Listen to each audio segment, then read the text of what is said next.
Well, let's go to Tareq Abu Azoum, our correspondent in Gaza. He's joining us live from Rafah in southern Gaza. And Tareq, how are people there reacting to Iran's strikes on Israel?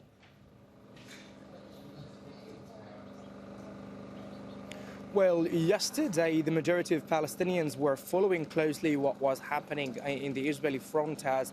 the Iranian military has attacked Israel with dozens of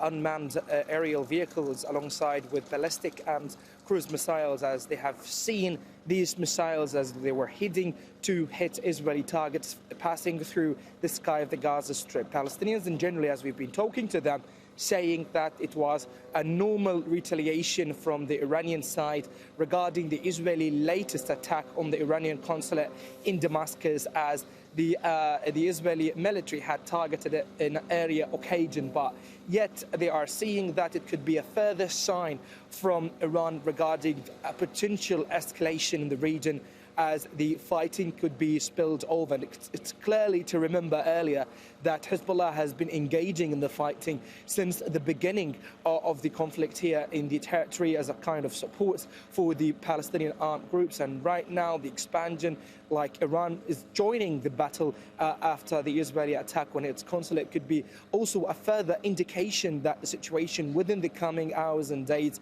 could be completely dire and difficult. And right now Palestinians are waiting for the Israeli retaliation, as they clearly understand that the Israel is conducting different kinds of coordinations in different levels with the American administration regarding its potential attack or retaliation to the Iranian attack on the Israeli targets. Also, people here have been following and seeing the interception of the majority of the drones and the Israeli and the Iranian missiles that hit the Israeli targets in the Israeli territories.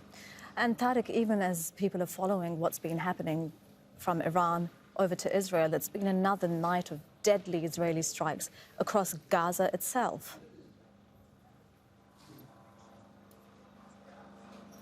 Well, despite the Iranian attack on the Israeli targets, Israel kept bounding the Gaza Strip in the past few hours and even overnight, where a number of residential buildings have been destroyed in Nuseirat, a refugee camp, where a number of casualties and victims have fallen, and these casualties have been transferred to al-Awda and to al-Aqsa hospital to receive medical treatment. And here in Rafah, we've been hearing constant buzzing of the Israeli surveillance drones since the early hours of today's morning, as they are trying to gather more security and intelligence information about potential targets could be attacked within the coming hours. But yet, confrontations and battles are still raging in the northern part of the Nuseirat refugee camp, and even in al-Mughraqa area between Hamas fighters and the Israeli military. And according to eyewitnesses on the ground in the northern part of the Nuseirat refugee camp, they have been saying that the Israeli quadcopter drones have been opening fire against people in the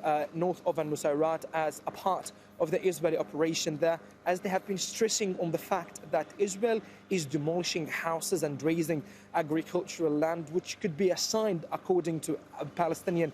expert, saying that it could be a sign that Israel is expanding the corridor that it has recently established, splitting between the north and the southern part of the Gaza Strip, as the bombardment and artillery shelling did not stop within the past few hours in that area. Tareq, thank you very much for that. That's our correspondent Tareq Abu Azoum with the very latest live in Rafah in southern Gaza. Make sure to subscribe to our channel to get the latest news from Al Jazeera.